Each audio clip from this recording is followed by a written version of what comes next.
Hello everyone, প্রত্যেককে মাম্মার আর আমার নতুন একটি ব্লগে স্বাগত। পাপা বাড়িতে এসে মাম্মা ঘুরতে যাবে না তাই বললে হয়। মাম্মা কিন্তু রেডি সেজে গুজে পাপার সাথে ঘুরতে বেরিয়ে পড়েছে। কোথায় ঘুরতে যাচ্ছে পাপা আর মাম্মা একটু পরেই আপনারা জানতে পারবেন। পাপা আর মাম্মা ঘুরতে চলে এসছে একটা হেলথ সেন্টারে পোলিও রোটা ডোজ খেতে। মাম্মা কিন্তু খুবই শান্ত স্বাভাবিক। অন্য বাচ্চারা এখানে এসে কাঁদছিল, মাম্মার কিন্তু কান্নাও নেই। ম্যাডাম প্রশংসা করলো, খুব হাসি খুশি মনেই রোটা ডোজটা খেয়ে নিল। আসলে খাবে নাই কেন?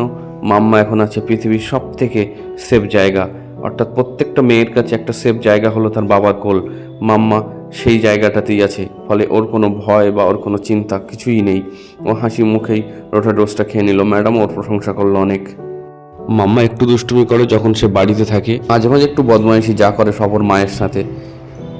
মাম্মাকে সেভাবে বাড়ি থেকে বাইরে বের করা হয় না, তো রৌদ্রেও খুব কষ্ট লাগছিল, চোখে রৌদ্র লাগছিল, চোখটা বন্ধ করে আছে। আমরা তাড়াহুড়ো করছি বাড়িতে তাড়াতাড়ি ফিরে যাওয়ার জন্যে, রেডি হয়ে গেছি। বন্ধুরা যেতে যেতে আপনাদের জানিয়ে যাই, মাম্মা এর আগে একটা মাম্মার ব্লগ আপনারা দেখেছেন, মাম্মা পাটেক্স কিনতে গেছিলো, এখান থেকেই বাড়ি পৌঁছে তারপরে।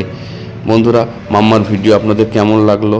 যদি মাম্মাকে ভালো লাগে আপনারা লাইক কমেন্ট শেয়ার করে মাম্মার পাশে থাকবেন, মাম্মাকে আরও ভালোবাসা দেবেন আশা রাখছি।